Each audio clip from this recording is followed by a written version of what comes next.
Bismillahirrahmanirrahim. Assalamualaikum warahmatullahi wabarakatuh.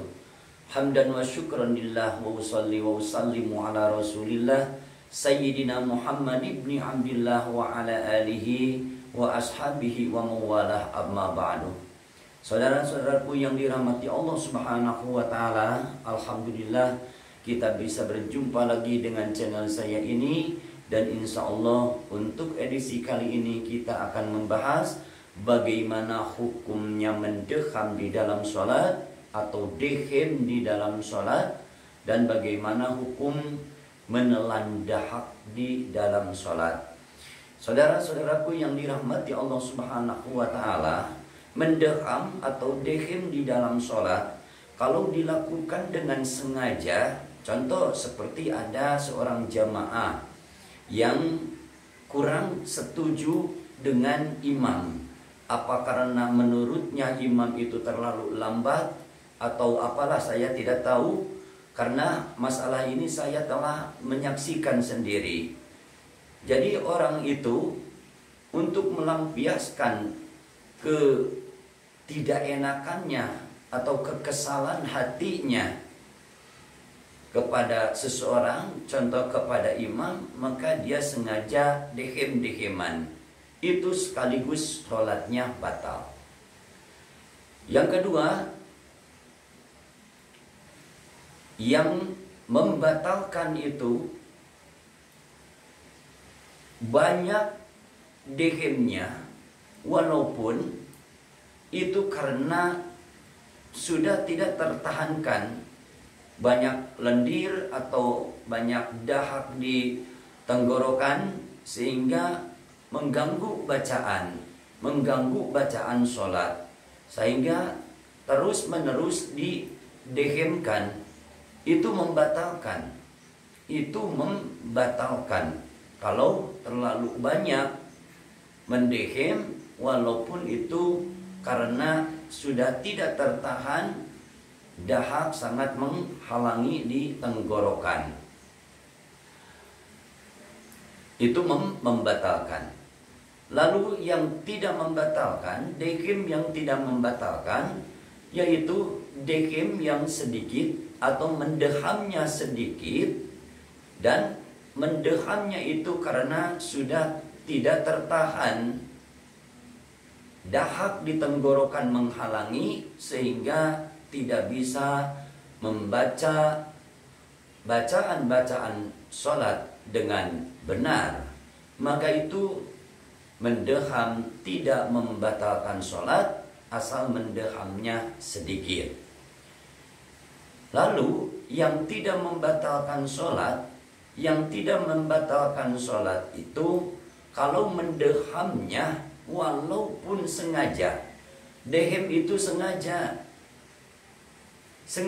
dehem, karena dahak menghalangi di tenggorokan sementara dia lagi membaca atau kita lagi membaca bacaan sholat yang wajib, seperti membaca Fatihah, tasyahud akhir, dan membaca sholawat di tasyahud akhir. Itu kan wajib, yang rukun sholat itu.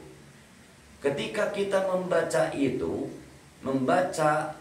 yang wajib di dalam sholat, lalu menghalangi di tenggorokan dahak-dahak, sehingga kita sengaja mendehemkannya atau mendehamkannya, itu tidak membatalkan. Alasannya karena udur bacaan yang wajib, sehingga kalau tidak didehemkan, maka itu bacaan yang wajib tidak akan benar. Itu tidak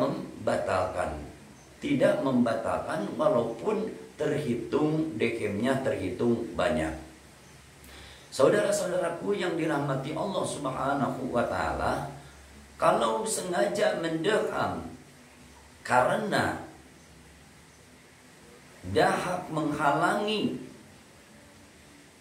ditenggorokan untuk membaca bacaan-bacaan yang sunnah hukumnya,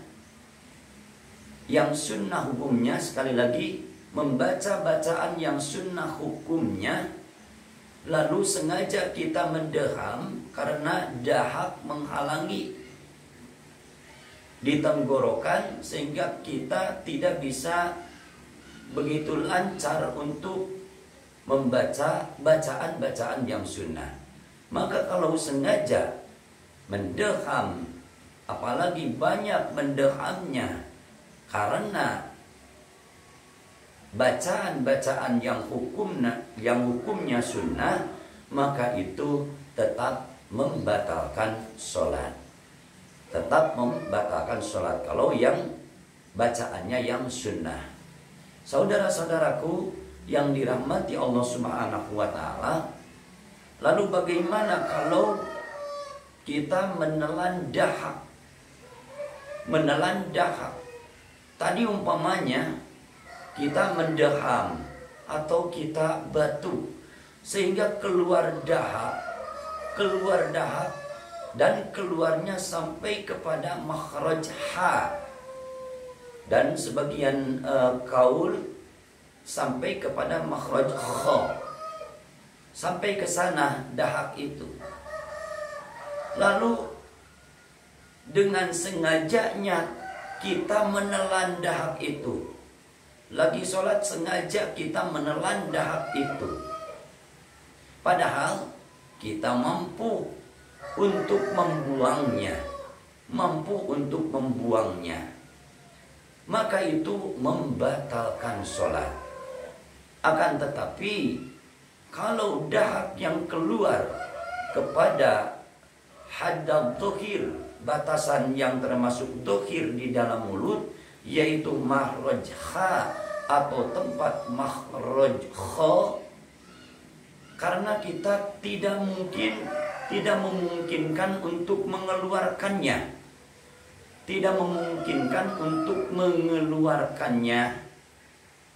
maka dahak itu ditelan.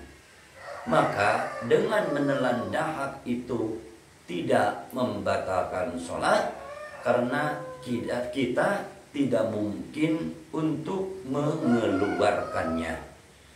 Saudara-saudaraku yang dirahmati Allah Subhanahu wa Ta'ala, begitu pula menelan ludah yang tercampur. Ini khusus ludah itu yang tercampur dengan najis. Contohnya seperti gusi berdarah bercampur dengan ludah, keluar ketika kita melaksanakan sholat.